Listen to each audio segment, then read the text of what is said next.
Estamos de volta com o nosso podcast X do Assunto. Aqui a gente discute realmente o X da questão. Hoje com o nosso entrevistado, Dr. Vitor Monteiro, um jovem e talentoso fisioterapeuta. E aqui no nosso canal Voxcast, você inclusive se inscreva. A gente pede que você se inscreva no canal, que você assine o canal, que você esteja conosco, faça parte do nosso canal. E se você está gostando, está achando legal, dê o seu joinha, dê o seu like. Isso ajuda muito o nosso programa, o nosso trabalho e o nosso canal Voxcast. Então, junte-se a nós, assine, se inscreva e mande o seu joinha, deixe o seu like. Isso é importantíssimo para o nosso trabalho. Dr. Vitor Monteiro, voltando agora a nós, eu quero até lembrar que o tema de hoje, muito importante, é áreas de atuação da fisioterapia. Essa especialidade da área de saúde, da área médica, tão importante para mim, para vocês, para todos nós. Doutor Vitor, lhe pergunta agora o seguinte.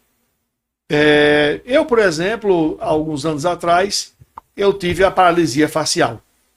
A boca veio para aqui, atrás da orelha, quase na nuca. Tirando o exagero, mas foi sério e foi muito ruim. E o olho direito não fechava, dormia com o olho aberto. Você imagina o que é você comer com babador e tomar suco e água com canudo. Ainda hoje eu uso canudo. Isso deixa sequelas horríveis. Graças à fisioterapia, eu consegui voltar a falar direito, a mastigar as palavras, depois de 4 meses de sessões intensivas de fisioterapia, e consegui voltar a comer sem babador e sem me melar. Então isso aí é várias causas. Como psicanalista, que também sou, eu entendo, o estresse também tem a ver com inflamação, infecção no ouvido, com otite, que já tive. Uma série de coisas que geram isso aí. Então, doutor Vitor, a pergunta é, nesse meu caso aí da paralisia facial, que foi horrível, como diz o povo antigamente, eu sei o que eu senti na pele e não quero nunca mais e não desejo nem o meu pior inimigo. Deus me livre. E ainda me sinto feliz por ter voltado a sorrir. Não foi fácil, mas consegui. Eu sou obstinado. Muito bem. Eu lhe pergunto agora, no caso da paralisia facial, esse caso que eu tive, que tem a ver diretamente com o neurológico, qual foi a importância eu senti na pele e se a resposta na pele? Mas vamos ouvir, doutor Vitor, a importância da fisioterapia para um caso como esse que eu tive. Bom, a importância é primordial quando você começa o tratamento logo do primeiro momento. Então, a fisioterapia ela vai ajudar você a minimizar o impacto para não deixar sequela. No caso da paralisia facial, ela tem algumas causas que, como você bem citou, pode ser por meio de uma otite, que é uma infecção no ouvido, pode ser através de um estresse muito grande. De uma bactéria, né? Tem uma Isso. bactéria também, né? Tem alguma bactéria que pode causar essa inflamação e através da inflamação a gente tem um nervo aqui, que chama trigêmeo, e esse nervo trigêmeo, ele meio que enraiza aqui, assim, pega esses 3 pontos da nossa face e isso vai causar uma paralisação naquele músculo da boca. A paralisia facial, ela pode ser tratada através de exercícios que vão estimular o fortalecimento da área que ficou fraca, digamos assim, e vai diminuir a tensão do outro lado da face, porque imagina que a nossa face é como se ela fosse, os nossos músculos faciais como se fossem 2 elásticos. E esses 2 elásticos estão ali na mesma intensidade, segurando a musculatura do nosso rosto. Aí eles folgam, né? Isso. Se um fica mais folgado, o que está mais forte vai puxar o outro lado. Então, quando ocorre essa fraqueza através da paralisia facial, a gente vai trabalhar alguns exercícios para estimular essa região e vai fortalecer essa musculatura novamente para devolver o sorriso.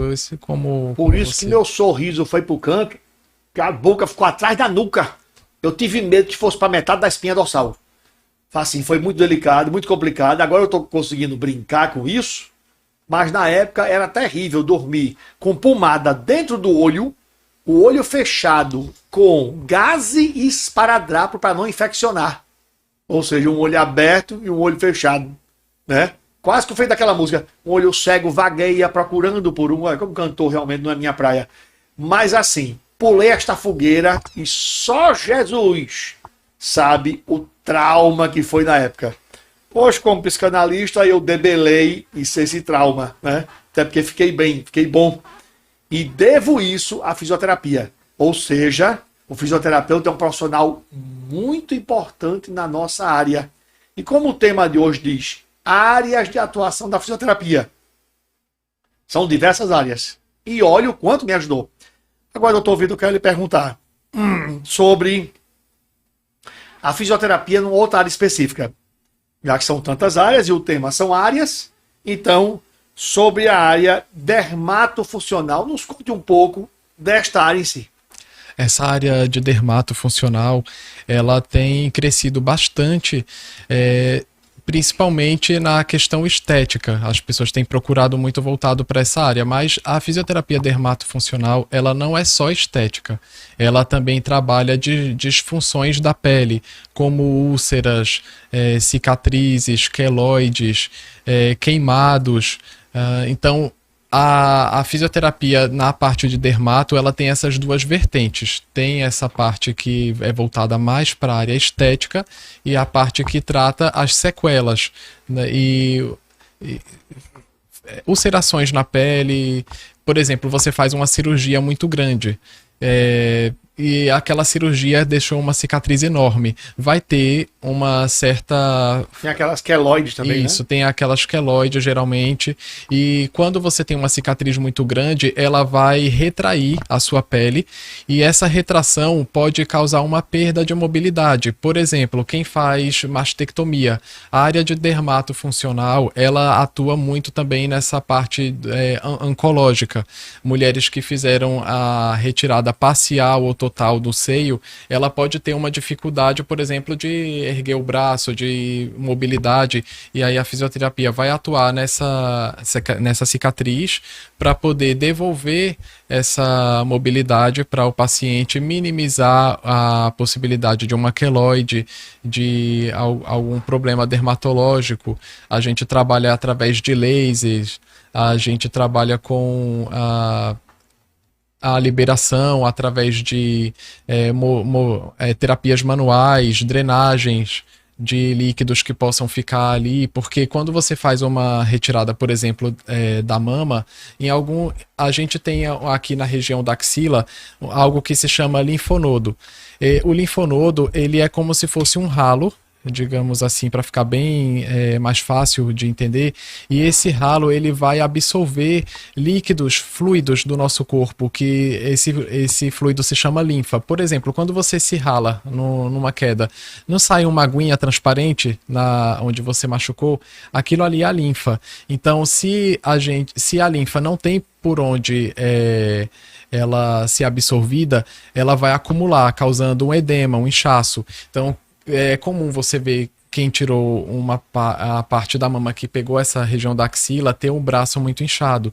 E a gente vai procurar outras regiões aqui no pescoço, por exemplo, para drenar esse líquido e minimizar aquele inchaço. O interessante, eu me lembro bem, que aqui em Pernambuco eu fui vice-presidente de um instituto que trata diretamente com CA de mama. Eu sei o que é CA, li muito como jornalista, e como psicanalista também acompanhei casos, inclusive a questão emocional, a coisa ruim que fica para o paciente, para a pessoa, emocionalmente falando, do CA em si, de ter CA, ser portador de CA. Então, assim, quando eu fui vice-presidente desse instituto, que trata de câncer de mama aqui no estado, eu acompanhei de perto casos assim, de mulheres que fizeram a mastectomia, né, tiraram a mama, tal, etc., prótese de mama, enfim. E acompanhei de perto o sofrimento, né, que aquilo ali causava a elas. Na época não era psicanalista, mas já via o sofrimento emocional delas e aquela questão de se sentirem mutiladas. Por exemplo, tive uma segunda mãe que já partiu, Deus a tenha, ela teve câncer de mama e aí acabou infelizmente, padecendo por ele. E aí ela me disse naquele momento, estávamos almoçando na casa de uma amiga dela, olha, eu vou lhe contar, mas não se abata, eu estou com câncer de mama. Eu quase que engulo a colher. Que era uma segunda mãe muito querida, Deus a tenha, repito, mas muito forte, muito brava, muita saudade. E ela disse assim, ainda levou na esportiva aquilo, dizendo para mim, agora eu sou uma mulher econômica. Aí eu disse, por que uma mulher econômica? Eu só compro meio sutiã. Olha que ela ainda levou na esportiva algo tão delicado. Tinha feito há anos atrás o exame, a mamografia, não tinha acusado nenhum agravante, depois acusou o CA de mama, enfim. Quando ela partiu, geralmente como acontece com mulheres e com homens também, já estava atingindo os ossos dela e a cabeça dela, enfim. É assim, é importante, eu aproveito e digo, mulheres se cuidem, se amem e se toquem. E não é só para vocês, é para nós homens também, que o câncer de mama também atinge, lógico, a nós homens que também temos mama. Então, assim, saindo um pouquinho dessa área, indo já para outra área, já que hoje o tema é áreas que a fisioterapia abrange, né, as diversas áreas. Então, assim, eu perguntaria, doutor Vitor, agora nos fale sobre essas áreas. Quais são as áreas em si, ou pelo menos nos diga as mais importantes, quais são as áreas que a fisioterapia atua diretamente para com o ser humano?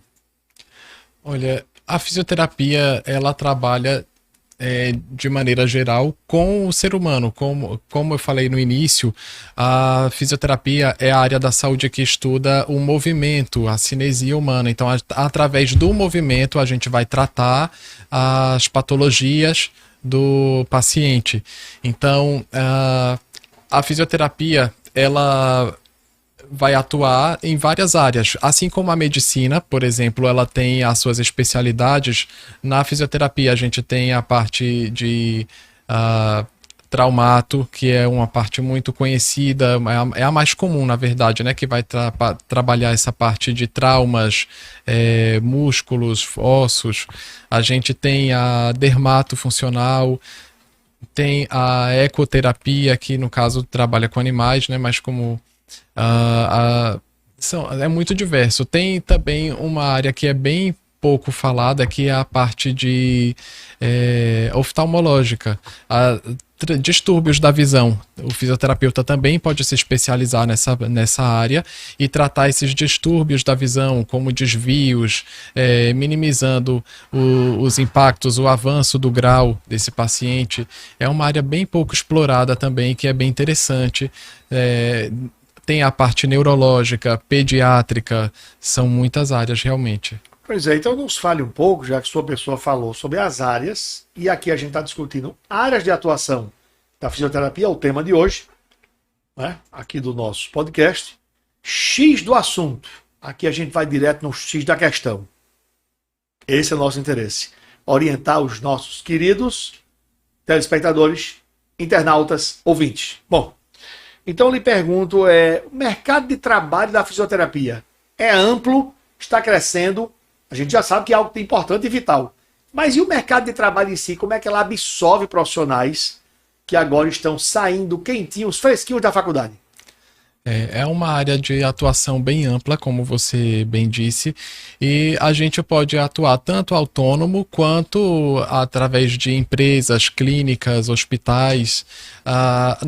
Por exemplo, em grandes empresas a gente tem a fisioterapia do trabalho, que é uma área que visa minimizar os problemas de saúde de pessoas que tenham atividades muito repetitivas, que possa trazer algum impacto. Por exemplo, call center, grandes indústrias de montagem de peças de carro, por exemplo, são trabalhos que exigem muito esforço físico dos colaboradores, e a fisioterapia vai minimizar esses impactos da atividade laboral daquele colaborador, para trazer menos impacto para a empresa. Porque se ele tem um colaborador que adoece devido a uma atividade do trabalho, aquilo ali vai impactar em todo o quadro daquela empresa. Então, é um investimento muito importante para a empresa ter um fisioterapeuta para avaliar quais são as condições de trabalho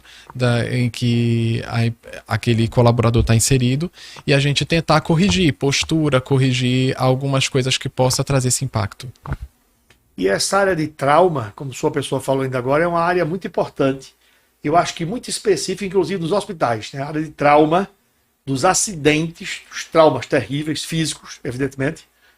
Emocionais já é uma outra questão, já é um outro assunto para o nosso podcast, que é a minha praia também.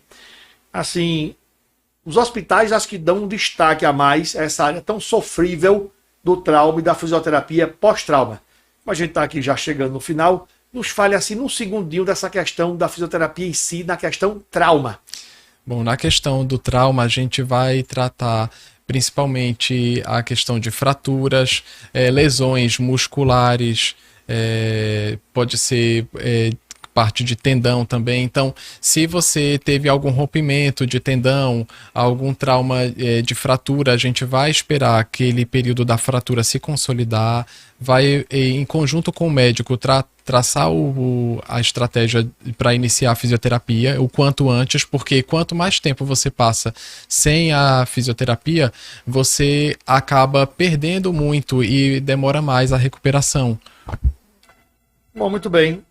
E a questão da ecoterapia, né? Que é a fisioterapia com auxílio de animais, no caso de cavalos.